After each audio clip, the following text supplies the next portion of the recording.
आज सब लोग बोलता है गोबाग्रा, अरे बिना पावर का क्या होगा, बिना पावर का क्या होगा। त्रिपुरा साहब के पास पावर है। आज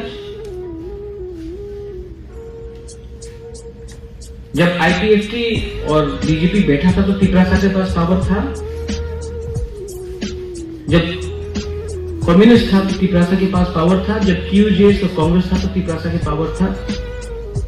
5-6 लीडर के पास पावर था। 5-6 लीडर के पास बात करना है तो दोहा के बारे में बात करो, कम्युनिटी के बारे में बात करो। 5 लीडर को मंत्री बनाने से कुछ नहीं मिलेगा, कम्युनिटी को कुछ देना पड़ेगा, तभी आगे कुछ सोल्यूशन मिलेगा। महाराजा वीर विक्रम यहां में है। बहुत लीडर लोग बोला ये प्रज्वल तो रोता है, आंख से आंसू आता है, रोता है।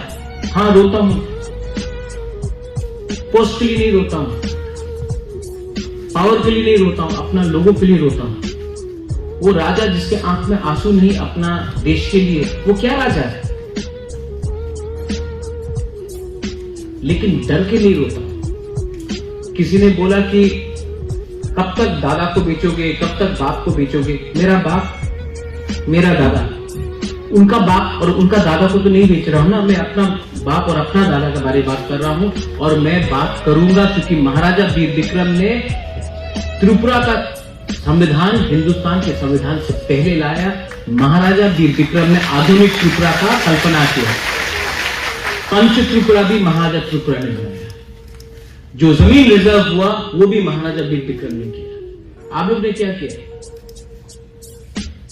आपने कहा कि आपने एयरपोर्ट का नाम महाराजा के ऊपर किया, आपने हटाने का भी काम किया।